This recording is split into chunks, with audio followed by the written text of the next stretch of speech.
Is kullu man qallada fit tauhidi. Karena tiap-tiap orang yang ikut dia, yang taklid dia pada masalah tauhid, imanuhu lam yakhlu min tardidi. Itu imannya tidak sunyi daripada keraguan. Nah, ini membicarakan tentang orang yang tidak mengenal Allah, tidak tahu sifat wajib Allah, tidak tahu dia hakikat Allah itu seperti apa, cuma dia taklid. Taklid ini artinya ikut-ikutan.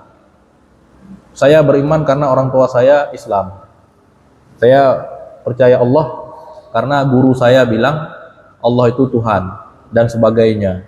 Nah, jadi orang yang taklid seperti ini, imanuhu lam yakhlu min tardidi.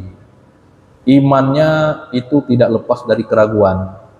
Jadi sekarang di saat ada yang orang yang menyerang dengan argumen-argumen yang rasional, kita yang tidak punya tidak punya bekal ilmu tauhid, muncul keraguan dalam pikiran kita. Keraguan ini muncul karena kita tidak punya ilmu tauhid.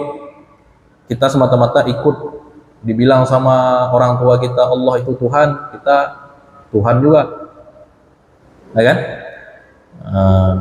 Jadi orang yang taklid ini sendiri, fafihi ba'dul qaumi yahki khulfa, pada orang yang taklid dalam imamnya itu ada khilaf dari kaum ini ya, ulama mutakallimin, ulama tauhid.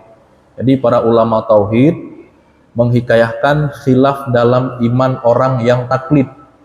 Jadi kalau orang yang Islam imannya itu taklid, arti taklid itu ikut-ikutan. Dia tidak kenal Allah, dia hanya ikut-ikutan, baik ikut guru kah, ikut orang tua kah. Ini imannya khilaf. Arti khilaf apa? Ada sebagian ulama mengakui imannya itu sah sebagai Islam, ada yang tidak mengakui imannya sah. Sehingga kalau imannya tidak sah, tidak bisa dibilang orang yang Islam, orang yang beriman. Jadi kita yang belum tahu ilmu tauhid secara mendalam, ada yang bilang sudah Islam, ada yang bilang belum Islam. Nah, ini yang harus kita takuti. Jangan sampai di iman kita pun khilaf. Jadi jangan tanya dia Islam apa bukan, khilaf ulama. Sebagian ulama bilang dia beriman, sebagian ulama mengatakan dia belum beriman. Jadi untuk menghapuskan khilaf dalam diri kita, supaya sepakat ulama mengakui bahwa kita ini beriman, maka itulah perlu untuk mendalami ilmu tauhid. Assalamualaikum warahmatullahi wabarakatuh.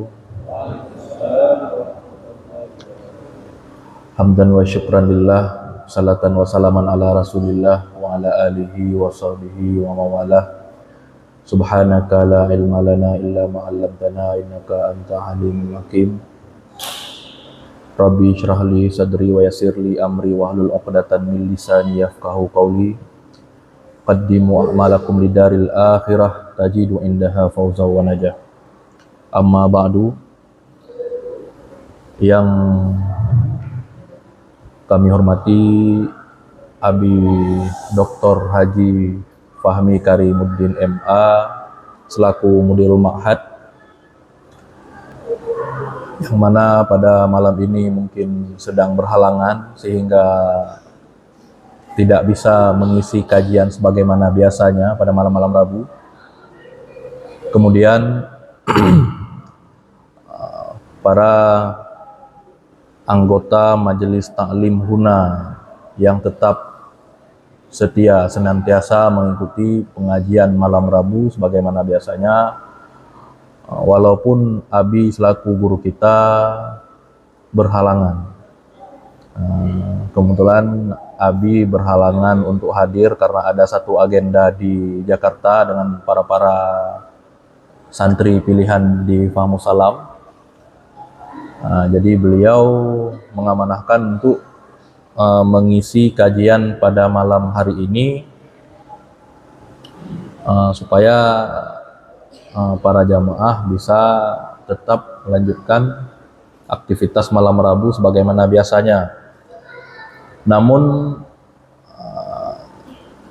Abi yang sebelumnya sudah membacakan beberapa matan kitab yang berkenaan dengan masalah kurban, karena kan ini kita menghadapi Raya Idul Adha, dan tentu saja salah satu hal yang penting dalam Idul Adha ini selain haji adalah kurban.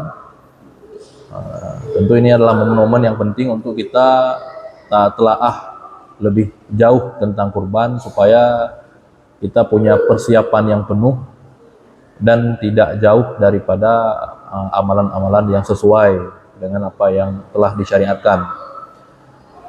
Cuma karena mengingat waktu kurban masih lama ya. Hari raya kurban tanggal berapa? Sebulan lagi. Sebulan lagi dan ada beberapa minggu untuk mengikuti kajian.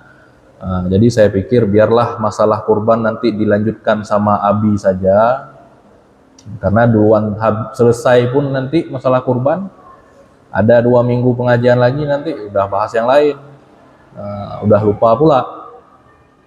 Jadi malam ini kita lanjutkan pengajian yang pernah diisi sebelumnya tentang masalah tauhid dari Tastafi, karena mengingat kurangnya kita tentang siraman ilmu yang merupakan bagian daripada hal yang wajib kepada kita juga, yaitu ilmu tauhid. Maka kita isi kekosongan ini dengan tabut tauhid lah, sambungan dari yang sebelumnya. Jadi kitab yang akan dibacakan adalah Jauhar Tauhid, Tuhfatul Murid, di atas matan Jauhar Tauhid atau matan Jauharah, yang mana mukadimahnya telah pernah kita bacakan sebelumnya tentang kewajiban kita sebagai umat Islam untuk mengenal sifat-sifat yang wajib pada Allah, sifat yang mustahil pada Allah, sifat yang jaiz pada Allah. Begitu pula sifat wajib, mustahil, dan jaiz pada Rasulullah, yang mana semuanya itu berjumlah 50. 20 wajib Allah, 20 mustahil Allah, 1 jaiz, 4 wajib pada Nabi, 4 mustahil, dan 1 jaiz. Semua itu ada 50. Kenapa terangkum 50 ini dalam sifat-sifat yang akan kita pelajari? Karena dengan mengenal sifat-sifat ini kita terbayang bagaimana hakikat Allah. Jadi jangan bilang saya beragama Islam, Tuhannya Allah Ta'ala. Siapa itu Allah? Nggak tahu kita bilang siapa itu Allah. Bagaimana Allah itu? Jadi nggak tahu, bahkan kita kadang-kadang mengatakan hal-hal yang ternyata kenyataannya jauh daripada yang sebenarnya. Kita bilanglah Allah itu ada di langit, dia yang atur kita dari sana. Udah kita jawab dengan hal-hal yang berupa fantasi, itu kan berarti kita tidak mengenal Allah. Disinilah perlu kita untuk mempelajari ilmu tauhid, untuk membersihkan iman kita sembari mengenal Allah dengan benar-benar kenal, supaya sah iman kita. Karena bagaimana kita sholat, puasa, dan melaksanakan perintah-perintah yang Allah suruh, sedangkan Allah sendiri waktu ditanya masih nggak tahu jawab. Jadi orang yang melihat kita pun jadi ragu dia. Siapa yang kamu sembah? Allah. Siapa yang suruh sembah yang Allah? Kayak mana Allah itu? Kita nggak tahu bilang. Jadi kenapa dia kamu sembah kalau kamu pun nggak tahu? Jadi inilah salah satu tujuan daripada mendalami ilmu tauhid.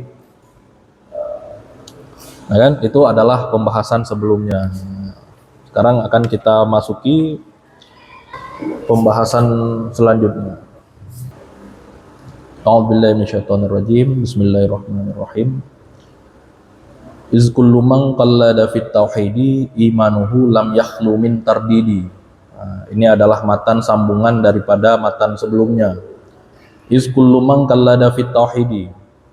Karena tiap-tiap orang yang ikut dia, yang taklid ia pada masalah tauhid, imanuhu lam yakhlu min tardidi. Itu imannya tidak sunyi daripada keraguan. Nah, ini membicarakan tentang orang yang tidak mengenal Allah, tidak tahu sifat wajib Allah, tidak tahu dia hakikat Allah itu seperti apa. Cuma dia taklid. Taklid ini artinya ikut-ikutan. Saya beriman karena orang tua saya Islam. Saya percaya Allah karena guru saya bilang Allah itu Tuhan dan sebagainya. Nah, jadi orang yang taklid seperti ini, imanuhu lam yakhlu min tardidi. Imannya itu tidak lepas dari keraguan. Jadi sekarang di saat ada yang orang yang menyerang dengan argumen-argumen yang rasional, kita yang tidak punya tidak punya bekal ilmu tauhid, muncul keraguan dalam pikiran kita. Nah, ini keraguan ini muncul karena kita tidak punya ilmu tauhid. Kita semata-mata ikut dibilang sama orang tua kita Allah itu Tuhan, kita Tuhan juga, ya kan? Jadi orang yang taklid ini sendiri, fa fihi ba'dul qaumi yahki khulfa, pada orang yang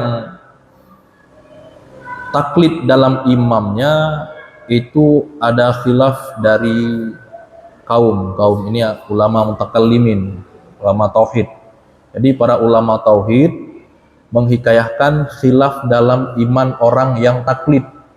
Jadi kalau orang yang Islam imannya itu taklid, arti taklid itu ikut-ikutan. Dia tidak kenal Allah, dia hanya ikut-ikutan, baik ikut guru kah, ikut orang tua kah. Ini imannya khilaf. Arti khilaf apa? Ada sebagian ulama mengakui imannya itu sah sebagai Islam, ada yang tidak mengakui imannya sah. Sehingga kalau imannya tidak sah, tidak bisa dibilang orang yang Islam, orang yang beriman. Jadi kita yang belum tahu ilmu tauhid secara mendalam, ada yang bilang sudah Islam, ada yang bilang belum Islam. Nah, ini yang harus kita takuti. Jangan sampai di iman kita pun khilaf.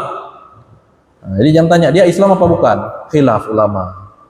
Sebagian ulama bilang dia beriman, sebagian ulama mengatakan dia belum beriman. Jadi untuk menghapuskan khilaf dalam diri kita, supaya sepakat ulama mengakui bahwa kita ini beriman, maka itulah perlu untuk mendalami ilmu tauhid. Wa ba'duhum haqqaqa fihil kashfa. Sebagian daripada ulama menguraikan tentang khilaf tadi, khilaf yang disebutkan pada orang yang taklid. Faqala iyajzim biqaulil ghairi kafa wa illa lam yazal fid dairi. Maka berkata sebagian ulama, jika dijazam ya dengan perkataan orang lain. Jadi kalau dijazam, maksud dijazam ini dia komitmen dengan apa yang dikatakan orang lain. Dia ikut-ikutan, tapi ikutannya secara absolut, mutlak dia ikut apa yang orang lain bilang. Allah itu Tuhan, saya percaya, saya nggak kenal kayak mana Allah, karena kamu yang bilang saya percaya. Jazam ini dalam hatinya, walau kuti tukataan, walaupun aku dicincang, walaupun aku dipotong kecil-kecil, tapi tetap percaya dengan Allah. Jadi Allah itu kayak mana entahlah, pokoknya rela mati aku demi Allah. Nah, jadi orang yang seperti ini dia menjazam akan imannya dengan perkataan orang lain. Dia nggak tahu kayak mana Allah, dan pada umumnya kan seperti ini. Kita orang Aceh pada umumnya yang mungkin kurang dalam menuntut ilmu, biasanya imannya kayak gini, jazam. Ngajak perang fisabilillah atas nama Allah pun siap mati demi Allah. Tapi ditanya Allah kayak mana nggak tahu. Nah, jadi kalau yang seperti ini kafa ini artinya sebagian ulama menganggap cukup kalau dia bisa yakin tanpa mengenal lebih dalam, tapi perkataan orang lain itu bisa dijazam dalam hatinya, bahkan dia rela mati demi mempertahankan apa yang dia yakini, itu iman seperti itu memada menurut sebagian ulama. Nah, jadi kan tadi ada yang bilang khilaf, ada yang bilang sah, ada yang bilang tidak sah. Nah, yang tidak sah ini terbagi kepada dua macam. Ada yang bilang yang tidak sah ini kalau dia tidak jazam, kalau jazam sah. Nah, ini pun sah, ini bukan sah sepakat ulama juga. Tapi setidaknya dia ada jazam dalam imannya. Ini sama kayak orang-orang yang baru masuk Islam pada zaman Rasulullah. Di saat Rasulullah dakwah dengan syiar Islam, kan Rasulullah belum memperkenalkan Allah itu bagaimana secara utuh. Tapi orang yang mengucapkan syahadat percaya dengan Rasulullah itu langsung dianggap beriman. Ya, seperti Khadijah, Sayyidah Khadijah, Sayyidina Abu Bakar, Sayyidina Ali bin Abi Thalib. Itu adalah golongan-golongan yang awal-awal masuk Islam. Kenapa? Karena mempercayai apa yang Rasulullah katakan. Karena Rasulullah ini kan digelar dengan Al-Amin. Jadi kalau Al-Amin, orang yang terpercaya mengatakan, mungkinkah dia berbohong? Enggak. Jadi dengan mempercayai dengan kata Rasulullah saja mereka dianggap beriman. Padahal waktu itu kan belum. Nah, ini menjadi alasan kenapa orang yang jazam dalam hatinya walaupun belum mengenal Allah ini ada yang mengatakan memada imannya. Wa illa lam yazal fid dairi. Kalau dia tidak bisa jazam dalam hatinya, maka ini tetap dianggap dalam keraguan. Kenapa? Karena pada zaman sekarang, apalagi zaman-zaman modern seperti ini, informasi begitu cepat. Ini kita-kita yang bisa dibilang udah tua lah, umur-umur 30 ke atas, pernah mencicipi menuntut ilmu secara klasik. Ada ngaji lah kita dulu sama ustadz-ustadz, sama tengku-tengku. Nah, ini kemungkinan jazam ini ada. Dan kita waktu kecil kan nggak ada yang berani mempermainkan masalah agama. Kan mayang jamun tayo berangkat janji, tapi punya agama hantu jemayang jamun. Tapi kalau sekarang ini kalau dilihat ada anak-anak yang saleh dia rajin ibadat, kalau ada hal-hal yang buruk dia menasehati, itu langsung ada temannya yang ngatain, wah ini mabuk agama ini kawan kita, mabuk agama ini. Nah, jadi bahasa mabuk agama ini sekarang kan udah sering dipakai di saat ada orang yang ingin menasehati orang lain dengan berlandaskan alasan agama, wah mabuk agama. Jadi seolah-olah kita yang penting Islam, syariat yang ada di belakang Islam ini itu cuma dibawa sama orang yang mabuk agama aja. Jadi kalau anak-anak yang pergaulannya dengan orang-orang seperti itu kan akhirnya malu dia dibilang mabuk agama. Yang tadinya sholat jadi malu dia sholat tepat waktu. Yang dulunya nggak berani melakukan maksiat gara-gara dia ejek-ejek dibully jadi akhirnya terlanjur. Ini kenapa? Ini karena pada zaman sekarang ini udah berbeda dengan zaman kita dulu. Jadi orang sedikit baik saja udah dibully dengan istilah mabuk agama. Maka tugas kita sebagai orang tua untuk menjaga mereka tetap dalam bingkai keislaman dan iman. Karena sedikit saja diragukan oleh orang lain tentang ketuhanan, mereka akan ragu. Kenapa tadi bisa ragu? Karena taklid. Anak-anak ini pada umumnya kan ilmu tauhidnya belum ada. Jadi di ketika muncul hal-hal yang membuat pikiran dia gelisah, bisa saja dia berpikir mungkin Tuhan itu nggak ada. Kalau Tuhan itu ada, kenapa aku yang saleh, orang tuaku yang taat beragama, hidupnya susah. Nah, kawan-kawan yang nggak pernah sholat, kok hidupnya senang, fasilitasnya ada. Jadi kan pikiran-pikiran seperti itu bisa membuat mereka jauh dengan agama nantinya. Nah, itulah sebabnya kenapa orang yang taklid di sini bahaya. Hati dalam arti kata hatinya itu mudah untuk muncul keraguan. Jadi disinilah pentingnya kita untuk mengenal uh, ilmu tauhid dan etika 50 ini, karena kalau kita sudah benar-benar mengenal, karena etika 50 ini bukan disuruh hafal. Jadi jangan salah. Etika 50 ini bukan disuruh hafal tapi disuruh kita tahu. Karena di saat kita tahu dan kita bisa rasionalkan, secara alami kita pasti bisa menerima Tuhan secara hakikat, bahwa Allah itu adalah Tuhan, la ilaha illallah. Jika 50 akidah ini kita tahu, tapi bukan sekedar kita hafal, bukan wujud, kidam, baka, tapi tahu bagaimana wujud itu disebutkan kepada Allah, kidam itu dan sebagainya. Kalau kita benar-benar kita pelajari secara alami, iman kita terbentuk. Benar ini, kalau seperti ini nggak mungkin ada Tuhan lain selain Allah. Maka itu tujuan untuk kita pelajari ilmu tauhid. Wajzim bi anna awwala mimma yajib ma'rifatun wa fihi khulfun muntasib. Dan jazam olehmu dengan bahwa sungguh, yang sesungguhnya yang pertama wajib itu ma'rifah. Maka dari uraian yang telah kita sebutkan tadi, muncullah satu kesimpulan bahwa yang wajib untuk kita ketahui pertama sekali adalah ma'rifah. Ma'rifah ini mengenal Allah. Karena dengan mengenal Allah, yakin kita dengan wujudnya Allah, tentu saja muncul rasa tunduk. Berarti Allah itu benar ada. Berarti apa yang Allah suruh, tentu kita tunduk. Yang Allah larang, tentu kita takut.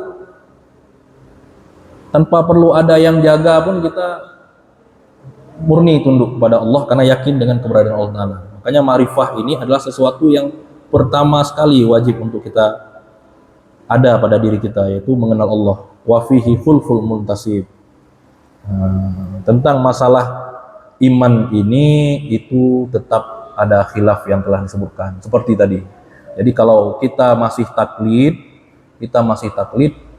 dengan masalah tauhid, ini tetap saja yang namanya khilaf dalam iman kita itu pasti ada. Fandur ila nafsika summan taqiwi. Nah, ini kita masuki tentang mengenal Allah. Fandur ila nafsika summan taqili. Lihat olehmu ila nafsika kepada diri engkau. Jadi pertama sekali itu takalan rod. Kita lihat diri sendiri. Kita lihat wujud kita, kita lihat di cermin wajah kita, bentuk tubuh kita. Summan taqili. Kemudian pindahlah lil alami ulwi summa sufli. Kepada alam yang tinggi, kemudian alam yang rendah. Takalan rod, takalan alam. Kita lihat alam. Kita lihat matahari menjadi pusat tata surya. Kita lihat bulan yang berputar mengelilingi bumi. Kemudian kita lihat sufli, di bawah tanah terdapat berbagai macam makhluk. Terdapat sumber air yang menjadi salah satu sumber kehidupan makhluk yang ada di atas muka bumi. Tajid bihi sun'an badi al-hikami. Niscaya dengan engkau melihat semua itu, melihat diri sendiri, melihat alam yang tinggi hingga yang rendah, akan kita temukan ciptaan badi al-hikami yang kokoh lagi yang elok. Kita lihat bentuk manusia, bagaimana sempurna. Kakinya 2, ya kan? Tangannya 2, jari-jari setiap tangan ada 5. Coba bayangkan kalau seandainya manusia ini diciptakan kakinya 1, ataupun kakinya 3, ataupun jari-jari tangan satu tangan itu 3. Pasti kita nggak sempurna kan? Mau pakai baju susah, mau jalan susah, mau macam-macam susah. Dibuat lubang hidung di bawah 2, ya kan? Ke bawah, menghadap ke bawah. Kalau menghadap ke atas kayak mana? Dibuat di atas mata ada alis mata, ya kan? Coba cukur alis mata sekali, bisa nggak kita keluar waktu siang hari? Susah.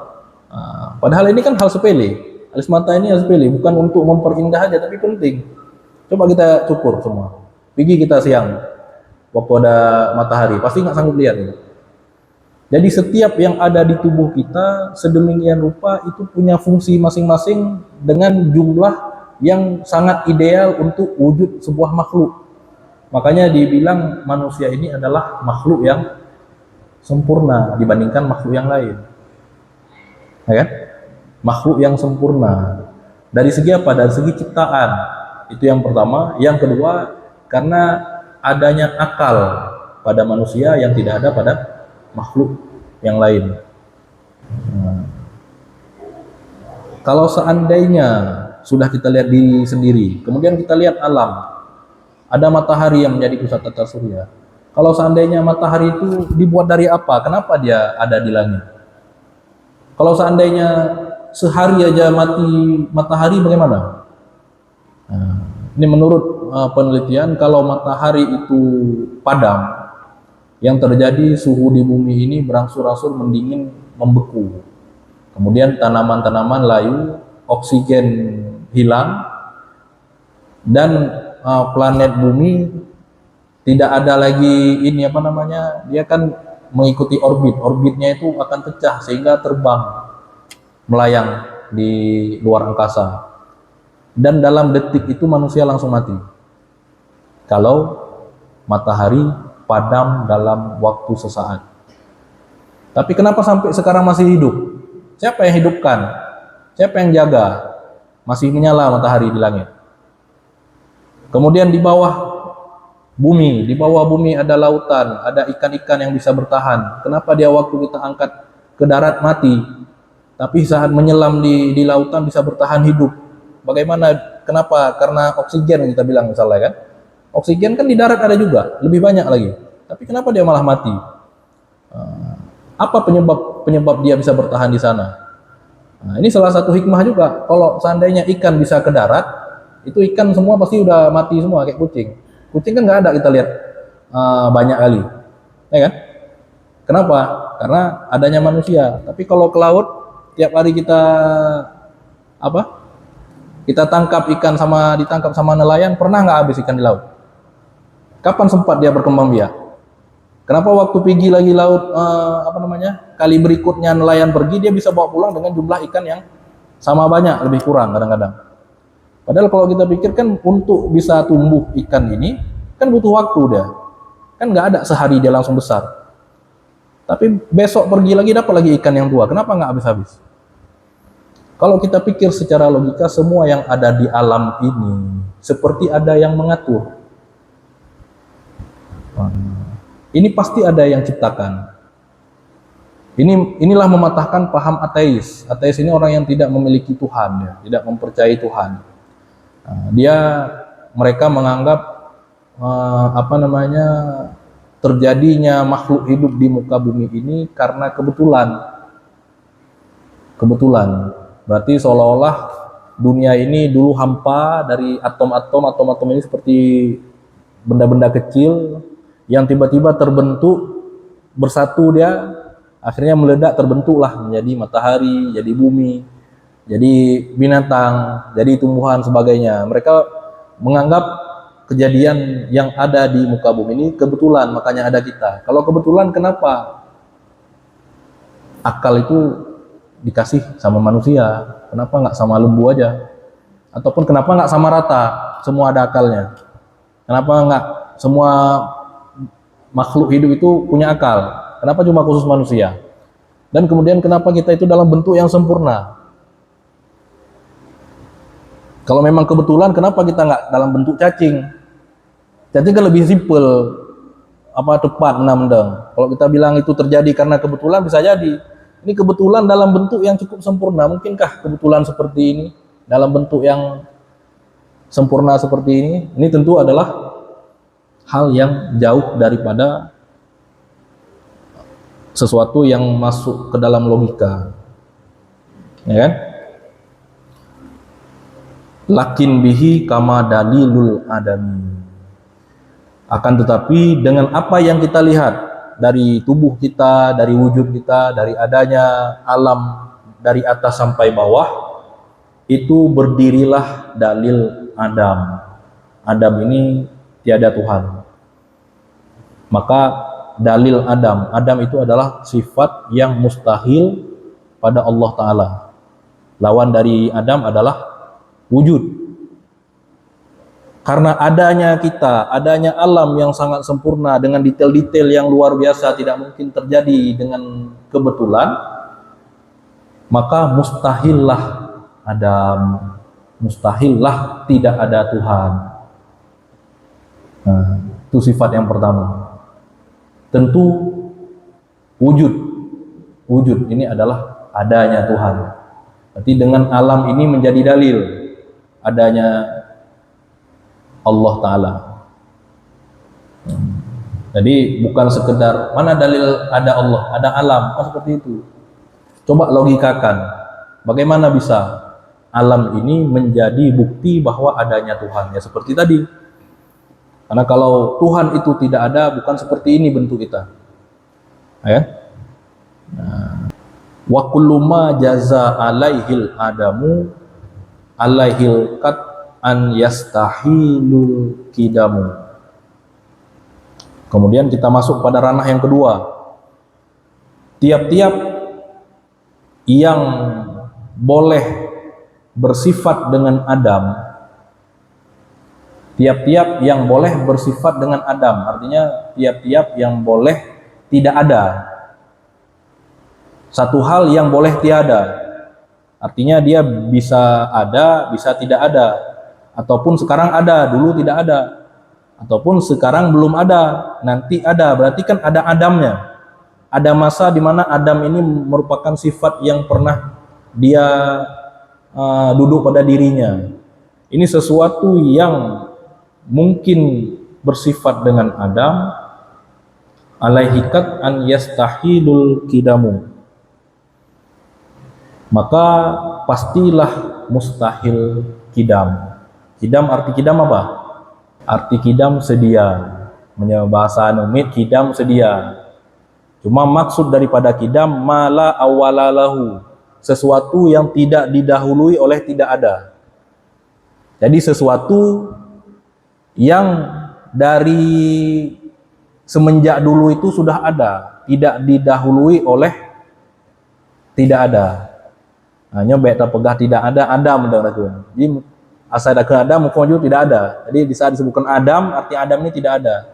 Supaya jangan berbelit-belit bahasa nanti. Adam, arti Adam tidak ada. Jadi sesuatu yang bersifat dengan Adam, mungkin bersifat dengan Adam. Arti mungkin bersifat dengan Adam ini walaupun sekarang ada, tapi bisa saja nggak ada.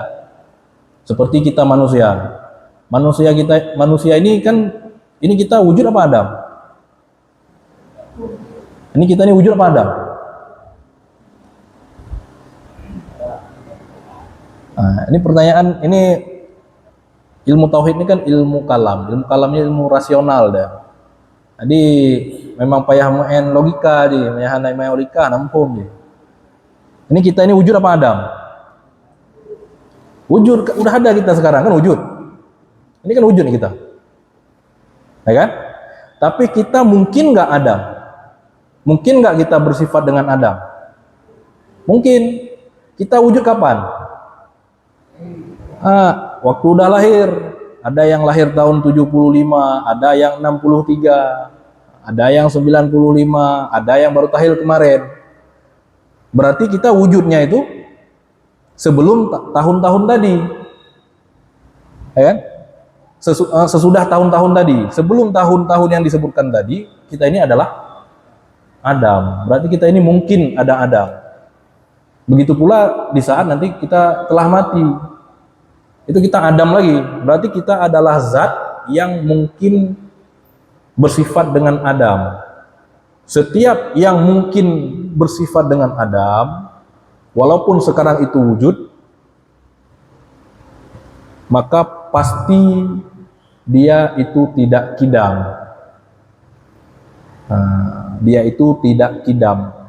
Kidam, arti kidam adalah selalu ada, dari dulu sudah ada. Itulah bahasanya. Dari dulu sudah ada makna kidam. Jadi kidam ini adalah sifat yang wajib kedua bagi Allah Ta'ala. Artinya tidak didahului oleh Adam. Berarti wujudnya itu tidak punya awal. Kapan wujud Allah Ta'ala? Tidak ada awal. Karena kalau kita bilang ada awal, sebelum titik yang kita sebutkan itu berarti Adam, ya kan? Allah Ta'ala itu tidak didahului oleh Adam. Itu makna kidam. Kalau bahasa simpel sekarang, sedia. Arti sedia sudah ada. Sudah ada dari dulu. Nah, sejak kapan? Kan itu bahasanya. Sejak kapan?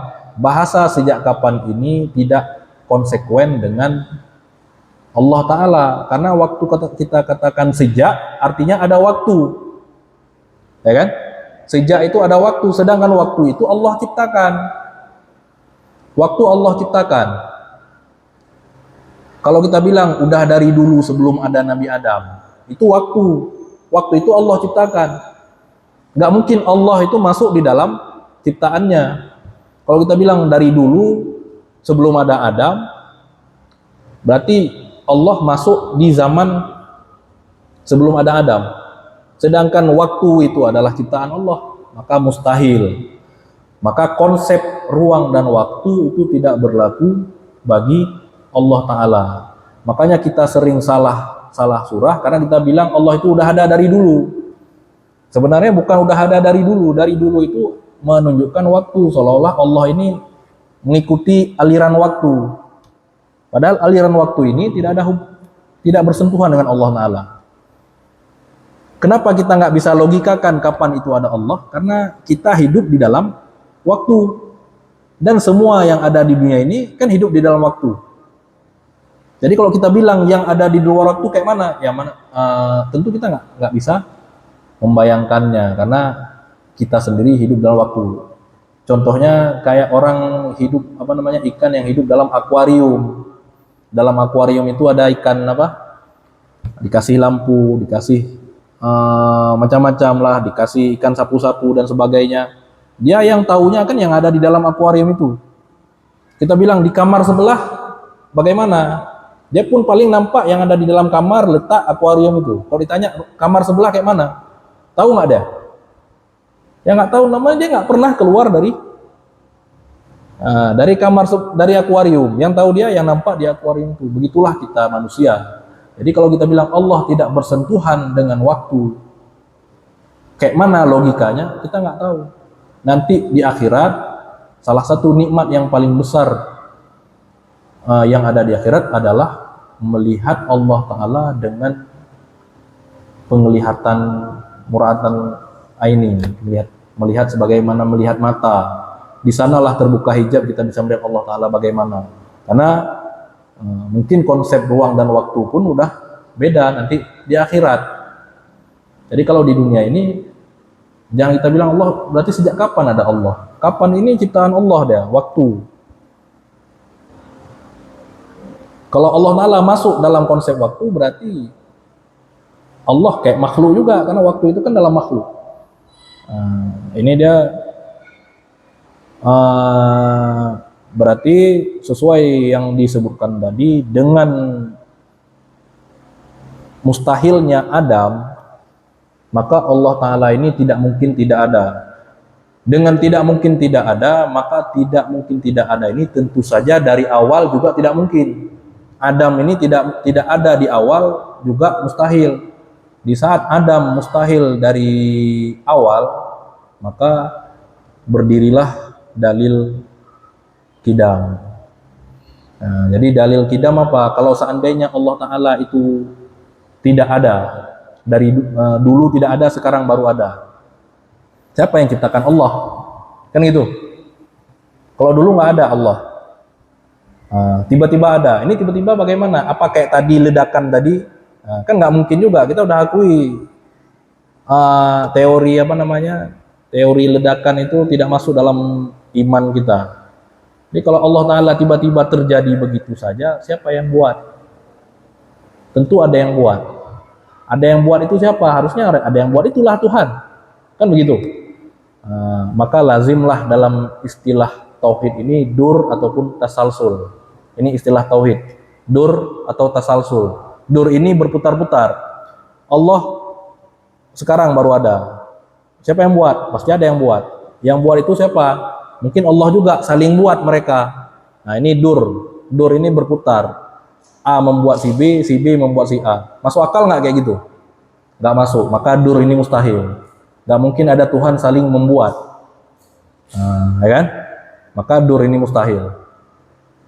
Ataupun tasalsul. Tasalsul ini Tuhan ini dibuat oleh Tuhan lain. Tuhan lain itu munculnya kapan? Mungkin dibuat oleh Tuhan yang lain lagi. Tuhan yang lain itu dibuat oleh siapa? Mungkin ada yang lain yang buat. Ini tasalsul. Arti tasalsul ini berantai, bersambung-sambung tanpa habisnya. Mustahil nggak kayak gitu? Mustahil lah. Karena kalau ada ujungnya, tentu ujungnya yang menjadi Tuhan. Kan gitu. Jadi tasalsul mustahil, dur pun mustahil. Maka sebutlah tauhid, yaitu ada Tuhan yang wajib wujud. Wujudnya itu tidak didahului oleh Adam. Ada satu Tuhan yang wajib ada, yang tidak didahului oleh Adam.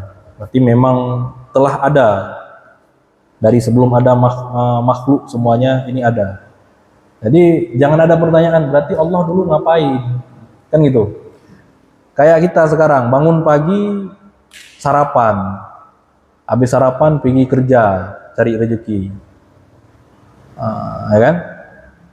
Waktu ditanya dari mana sarapan tadi? Tadi sebelum sarapan ya tidurlah. Kan ada bayangannya, ada jejak historisnya. Ya tidurlah.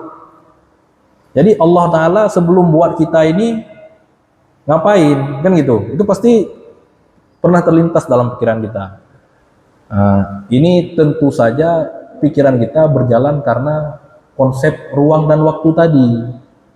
Karena kita kan ada waktu tadi ibaratnya. Waktu ini kan ada awal, kemudian berjalan terus berjalan. Tentu kan ada sumbernya. Sebelumnya itu apa? Sedangkan ilmu Allah Ta'ala, konsep zat Allah Ta'ala ini tidak tersentuh dengan waktu. Jadi jangan kita bilang sebelum ada kita itu bagaimana. Itu wallahu alam. Jadi jangan kita pikir mungkin Allah santai-santai dulu. Lihat, itu logika kita sudah memainkan sesuatu yang sesuai dengan konsep hidup kita sekarang. Jadi jangan kita pikir Allah dulu ada kegiatan, sebelum itu baru buat makhluk hidup. Itu cara pemikiran yang salah. Itu berarti sudah kita samakan konsep ketuhanan dengan konsep kehidupan makhluk pada umumnya.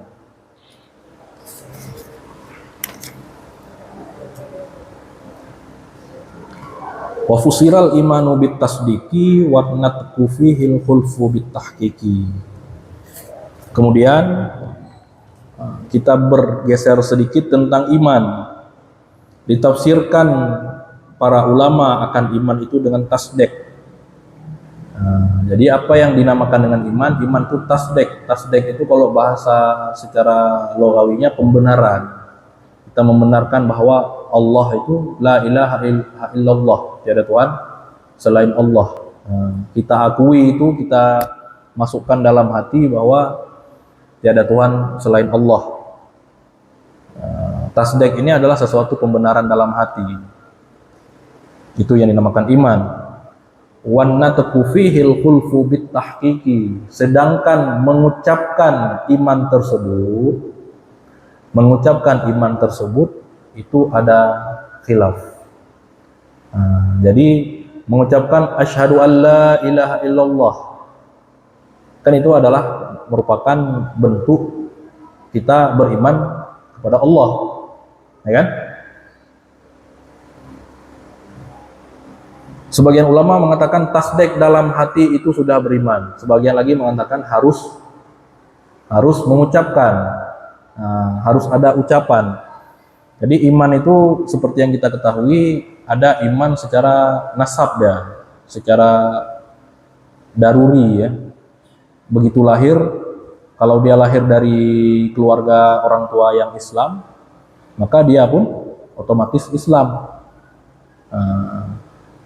Menurut jumhur ulama, tanpa mengucapkan syahadat pun nanti dia sudah balik, dia tetap Islam. Walaupun ada sebagian ulama yang mengatakan di saat dia sudah balik harus harus disebaru, harus di refresh imannya dengan mengucapkan kalimat syahadat. Tapi pada umumnya mazhab Syafi'i nggak perlu, asalkan orang tuanya Islam, dia lahir dari orang tua yang Islam, dia itu Islam. Balik pun dia itu balik dalam keadaan Islam. Selama dalam masa baliknya ini dia tidak melakukan hal-hal yang menjerumuskan dia jatuh ke dalam kufur. Yang kedua, beriman ini apabila orang yang berasal dari keluarga yang bukan Islam, misalnya lahir dari orang kafir atau non muslim, ini maka dia baru bisa beriman di saat dia sudah mengucapkan kalimat syahadat. Nah, dalam kalimat syahadat inilah ada khilaf beberapa ulama tauhid. Kalau secara fikih kan kita akui bahwa syarat untuk menjadi Islam adalah mengucapkan kalimat syahadat. Ini ada khilaf ulama, ada yang mengatakan syahadat ini untuk diberlakukan dia sebagai muslim di dunia. Artinya kalau hati dia beriman kepada Allah tapi dia nggak pernah mengucapkan asyhadu an la ilaha illallah, itu dia tetap mati dalam keadaan kafir. Kalau seandainya dia beriman, masalah Allah mengangkat nanti dia sebagai muslim di akhirat dimasukkan ke dalam surga, itu hak Allah Ta'ala. Karena nahnu nahkumu biddawahir, kita manusia ini menilai seseorang itu dari yang nampak. Jadi kalau imannya tidak dinampakkan dengan mengucapkan kalimat syahadah, maka bagi kita sesama manusia menganggap dia tetap non muslim. Tetap non muslim. Jadi seandainya meninggal dia, orang dibilang sama keluarganya dia ini beriman sebenarnya, dia saya lihat sholat, dia begini, dia begitu. Kalau memang kita tidak pernah melihat dia mengucapkan kalimat syahadat, tetap dia diperlakukan sebagaimana diperlakukan non muslim, yaitu haram untuk dikebumikan dan ditajhiz sebagaimana diurus jenazah muslim lainnya. Jadi dikuburkan tetap di kuburan non muslim, jangan digabungkan. Masalah ternyata imannya benar-benar, itu adalah urusan Allah Ta'ala. Jadi masalah khilaf di sini, khilaf tentang keadaan dia, apakah iman dia itu diterima, itu khilaf. Masalah di dunia tetap berlaku seperti tadi, syahadat itu wajib. Dan masalah syahadat ini penting. Jadi kalau seandainya ada tetangga kita non muslim, dia ngomong sama kita, saya rencana mau masuk Islam, mau jadi mu'allaf ini. Ini di saat kita dengar orang yang ngomong seperti itu, wajib bagi kita suruh dia mengucapkan, mengajarkan dia kalimat syahadat di ketika itu juga. Ini wajib. Dalam artian kalau kita jawab, ya udah besok kita ke pesantren. Besok pagi-pagi kita ke pesantren. Nanti di situ sama ustadz diislamkan lah, misalnya. Ini kalau seandainya seperti itu jawaban kita, menurut ulama Syafi'iyah, orang yang suruh tunggu besok itu kufur. Nah, ini orang yang suruh tunggu besok kufur. Kita bilang besok aja saya bawa ke pesantren. Padahal kan bagus. Kufur. Kenapa? Karena dia ridha dengan keadaan dia kafir hari ini. Padahal orang udah mau masuk Islam. Ya kan? Kita suruh tunggu besok. Berarti kita rela dia kafir hari itu. Kita rela dia kafir hari itu. Ridha bil kufri kufrun.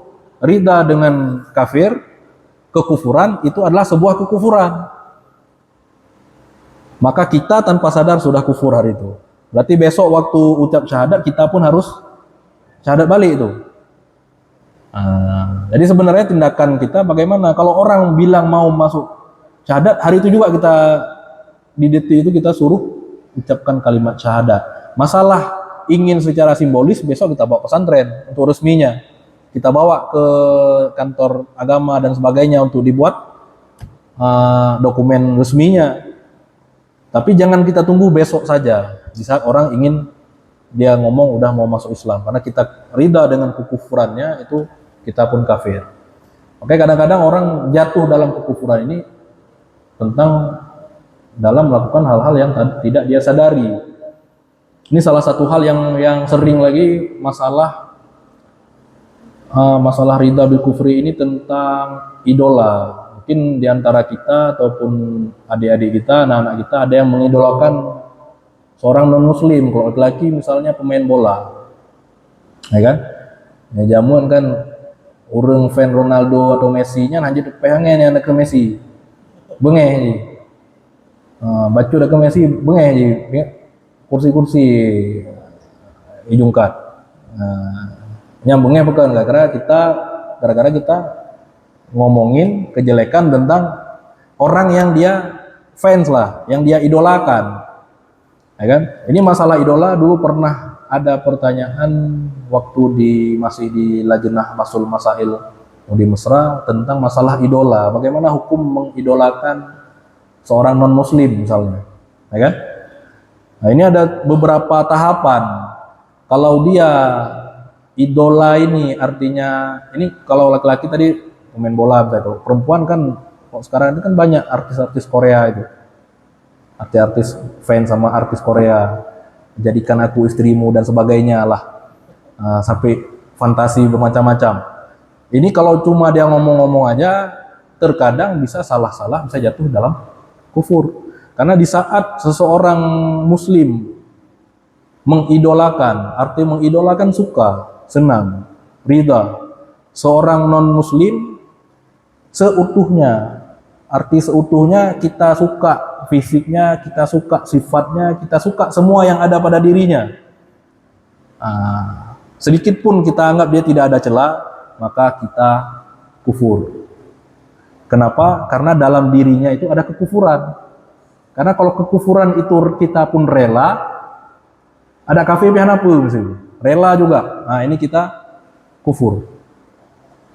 Jadi boleh mengidolakan non muslim, tapi dengan harapan Mabereh Ronaldo ada kamu Islam cukup pah. Nah, berarti cuma satu hal yang kita tidak suka, yaitu kufurnya. Berarti kalau kita punya batasan, mudah-mudahan si Fulan ini masuk Islam, ada hidayah, karena saya suka sama dia, cuma dia kafir. Jadi kalau kita buat batasan kufurnya kita benci, ini ada sebagian ulama mengatakan boleh, ada yang mengatakan dosa saja, nggak sampai kufur. Tapi kalau mutlak ada, itu ada akibat Messi-nya bere. Hanya berapa? KP ada KP bi gaji ngkah ya belum kan? Ronaldo naik bantu tsunami long segala macam, kah pun nak bantu kan? Jadi itu kan kita membuat dia lebih bagus daripada seorang muslim, bahkan walaupun dia kafir dia lebih bagus anggapan kita. Nah ini hati-hati orang yang pernah ngomong seperti ini coba diintrospeksi imannya kembali, karena ridha dengan kekufuran walaupun secara tidak langsung itu adalah sebuah kekufuran itu sendiri.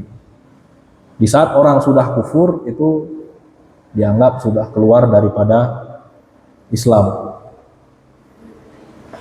Makanya tentang ilmu tauhid ini kenapa perlu kita pelajari benar-benar? Karena kadang-kadang kita dalam ngomong, dalam bercanda pun, karena tidak ada batasan dalam ilmu tauhid, ya semaunya kita aja. Akhirnya kadang-kadang kita udah kafir, udah bertahun-tahun kufur, kita nggak sadar. Makanya ada satu amalan yang dianjurkan sebelum kita tidur. Sebelum kita tidur itu kan ada satu amalan, yaitu mengucapkan syahadat kembali. Coba kita memperbarui syahadat di saat kita hendak tidur. Ini sunnah nih. Nanti sebelum tidur itu sunnah selain bacaan-bacaan ya. Bacaan-bacaannya jika karena amal-amalan rom, ya kan? Tapi sebelum tidur itu yang disunnahkan, yang pertama mengucapkan kalimat syahadah, kemudian menuliskan wasiat. Kalau belum ada, tulis wasiat. Kalau dalam kitab itu maksudnya menulis wasiat taruh di bawah bantal. Nah, cuma kalau sekarang kan nggak mesti taruh di bawah bantal, taruhlah dalam catatan HP ataupun apa yang suatu waktu mungkin bisa ditemukan. Jadi sebelum tidur itu kita ingat, bayangkan apa yang perlu kita wasiatkan. Nah, karena ini berhubungan dengan kurban dulu kita wasiat kepada anak-anak kita. Nah, ini anak-anak anu milung, anak saya, anakku, setiap ada musim kurban, tolonglah kalau ada rezeki kurbankan untuk saya. Karena kalau seseorang tidak mewasiatkan kurban di masa hidupnya, tidak sah anaknya mengkurbankan untuk dirinya. Jadi ini kalau kita mau tulis kurban kan, tolong tulis kurban atas nama ayah saya almarhum Fulan misalnya. Nah, ini harus ditanya, ada diwasiatkan nggak? Nggak ada. Kalau nggak ada nggak bisa, karena kurban ini adalah ibadah maliyah dan badaniyah secara sekaligus. Sama seperti umrah dan sebagainya. Jadi harus ada wasiat, karena wasiat ini bagaikan taukil, kita mewakilkan kepada anak kita. Jadi anak kita kalau seandainya ada rezeki dia dikurbankan bagi kita nanti saat kita tidak ada lagi, itu sah. Cuma kalau seandainya orang tuanya masih sudah meninggal dan tidak pernah mewasiatkan tentang kurban ini, mungkin karena hanabut loh kan, hanabut probabnya, jadi kan anak wasiat tidak diwasiatkan kepada anaknya. Nah, ini anaknya tidak boleh mengkurbankan untuk orang tuanya. Tapi ada solusi, yaitu si anak ini mengorbankan kurban atas nama dirinya, tapi dia niatkan pahala untuk orang tua. Yang dapat cuma pahala, fadilah daripada kurban itu sendiri nggak dapat. Tapi daripada nggak kirim apa-apa, ya kan? Beda. Kita kurban untuk orang tua dengan kita kirim pahala kurban kita untuk orang tua, beda nggak? Beda. Kita cuma dapat pahala kalau cuma dikirimkan pahala itu. Tapi kalau dikurbankan atas nama almarhum, ini segenap fadilah-fadilah yang ada dalam kurban itu didapatkan oleh almarhum insyaallah. Salah satu fadilah dalam kurban ini kan menjadi kendaraan di surga, bukan di surga, di yaumil mahsyar nanti. Ya, di saat kita melewati titik siratal mustaqim, di saat orang susah payah dengan berbagai macam model, ada yang berjalan, berlari, ada yang merangkak, ada yang bahkan bukan merangkak, berjalan dengan perut seperti cacing. Nauzubillah. Orang-orang yang berkurban ini diberi kemudahan dengan diberikan kendaraan. Cuma pertanyaannya, berarti kita sekali seumur hidup kurban sekali aja udah memadai ya? Enggak. Karena kenapa? Perjalanan Siratal Mustaqim itu sangat panjang, sangat jauh. Sedangkan kita yang cuma kurban sekali itu, jangan kita harapkan ongkos kita itu cukup sampai dari sini sampai ujung. Jadi kalau orang kira-kira sekali cuma dia kurban seumur hidup, ibaratnya kalau kita mau pergi dari Medan ke Banda Aceh, di Tualangcur udah diturunkan. Kenapa turun di sini? Cuma sampai sini ongkosnya. Ya? Cuma sekali dia kurban. Nanti ada yang jawab, berarti ya udahlah, nggak usah aja lah kalau gitu. Mana mungkin kita tiap tahun kurban? Ya bayangkan dari Tualangcur aja kita jalan kaki, udah naik Udah naik kendaraan, bayangkan kalau jalan kaki. Makanya kalau bisa, kalau mampu, jangan kosong tahun-tahun kita dari kurban bagi yang mampu. Ini bagi yang mampu. Nah, karena mudah-mudahan dari pertama kita naik Siratal Mustaqim itu kita udah ditunggu oleh kendaraan. Pas nanti sampai tujuan baru diturunkan. Nah, ini bagi orang-orang yang tiap tahun dia berkurban insyaallah. Nah, jadi itu tentang kurban. Jadi kalau kita kirim pahala, mungkin fadilah sampai ke situ itu nggak dapat. Makanya ini salah satu wasiat. Jadi wasiat ini tidak melulu masalah harta. Nah, jadi jangan kita bayangkan wasiat ini berarti ini rumah untuk adik yang paling kecil. Nah, ini tanah di sana untuk abang. Jadi bukan melulu masalah harta wasiat. Ini pun juga sesuatu yang tentu saja penting, ya kan? Kita menganggap mungkin anak kita mungkin nanti ngerti, percuma ngerti kalau wasiat itu tidak ada, tidak sah. Dia bisa mungkin memberikan hal-hal yang lain, cuma hal yang spesial karena kebetulan kita berkenaan dengan kurban ini, itu juga kalau bisa diwasiatkan. Tulis dalam wasiat, usahakan tiap tahun kalau ada rezeki lebih kirimkan kurban 1 paket lah. Udah nggak bisa seekor lembu, seekor kambing lah. Nggak bisa seekor kambing, 1/7 lembu lah. Ya kan?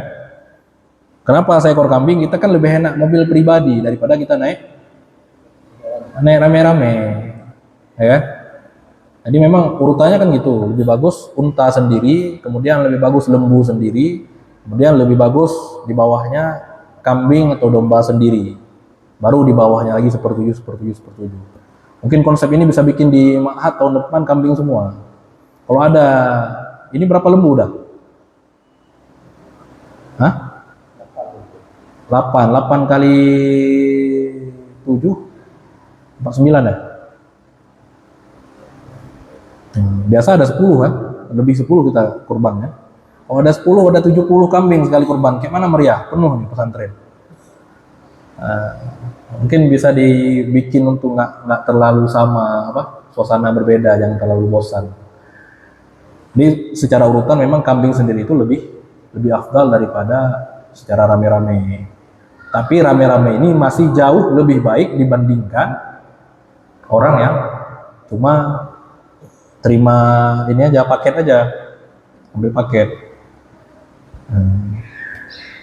Cuma bagi yang tidak mampu menerima paket ini justru lebih baik. Jadi jangan sampai kita nggak kurban pun nggak mau makan, alah malu ngambil daging kurban karena kita nggak pernah kurban. Jangan salah, kurban ini bukan pemberian dari manusia. Kurban ini adalah hidangan dari Allah Ta'ala. Jadi orang yang menolak hidangan Allah, itu kayak mana? Allah pun marah. Jadi kalau bisa seluruh umat Islam di hari itu makan daging. Kenapa? Itu kauri dari Allah Ta'ala. Siapa yang sumbangkan kauri? Ya orang-orang yang mau berkurban. Tapi pada hakikatnya kurban yang kita dapat itu bukan dari orang yang mengkurbankan, itu dari Allah Ta'ala. Makanya kurban ini khusus spesial untuk muslim. Hukum memberikan kurban bagi non-muslim tidak sah, haram. Jadi ke non-muslim itu nggak boleh bagi kurban. Kenapa? Ini hidangan untuk umat Islam. Jadi kurban kita bagi kepada non-muslim itu tidak sah. Dan panitia yang memberikan kepada non-muslim zalim berarti. Tidak dibagikan, tidak didistribusikan secara benar. Cuma kalau ada tetangga kita non-muslim yang miskin, susah, dia bagaimana? Ini boleh melalui perantara, artinya diterima oleh non-muslim. Misalnya kita dapat paket ada 3, kita kasih punya kita 1, itu boleh. Berarti dia bukan lagi mendapatkan kurban, tapi mendapatkan sedekah daging dari orang yang menerima kurban. Nah, cuma menurut pandangan ulama, walaupun demikian tetap nggak bagus. Kita kasih ke non-muslim tetap nggak bagus. Kenapa? Karena ini eksklusif untuk umat muslim. Cuma kalau memang dalam memberikan kepada non-muslim ini ada maslahah, non-muslim itu susah, payah kali dia, dengan kita kasih mungkin sedikit punya kita, jangan kita kasih kurban yang kita dapat bagian kita bagi sama dia, bisa membuat dia simpati terhadap agama Islam. Mungkin suatu saat dia bisa masuk Islam. Nah, ini boleh. Tapi kalau tidak ada tujuan apa-apa, cuma untuk toleransi aja, lebih baik tidak. Karena kembali kepada dasar kurban ini adalah hidangan daripada Allah Ta'ala bagi umat Islam. Jadi kalau mau ikut nikmati, masuk Islam lah. Gitu. Kembali kepada masalah dasar wasiat tadi, ya kan? Jadi menulis wasiat, kemudian setelah menulis wasiat, sunat mengucapkan kalimat syahadah untuk tajdidul iman, untuk sebaru iman, refresh iman kita. Karena mana tahu kita tadi aktivitas di luar sana kita udah jatuh kufur, nggak sadar. Jadi kita tidur harus dalam keadaan beriman, jangan sampai mana tahu Allah mengambil kita dan kita nggak bangun lagi, tahu-tahu kita nggak bangun dalam keadaan nggak Islam, dalam keadaan kafir tanpa kita sadari. Jadi sebelum tidur wasiat mengucapkan kalimat syahadat, kemudian selain doa, baca Al-Quran dan sebagainya, yang paling penting adalah ucapan terakhir adalah la ilaha illallah. Jadi setelah asyhadu an la ilaha illallah, sebelum tidur kita ucapkan la ilaha illallah. Kalau kita nggak ngomong lagi berarti cukup dengan begitu saja. Karena kita mengamalkan kepada hadis mangkana akhiru kalamihi qaulal la ilaha illallah dakhalal jannah. Orang yang mati dan kata-kata terakhirnya la ilaha illallah masuk surga.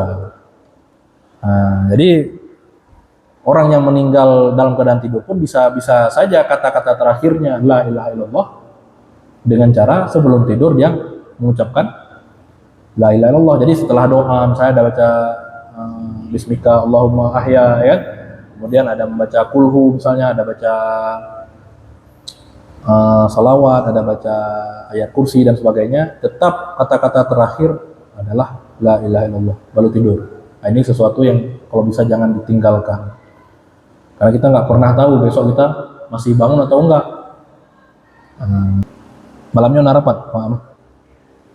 Jadi karena malam ini pun ada rapat, mungkin pembahasan kita tentang masalah tauhid mungkin sampai di sini saja. Wallahu a'lam bishawab. Wabillahi taufiq wa hidayah. Wassalamualaikum warahmatullahi wabarakatuh.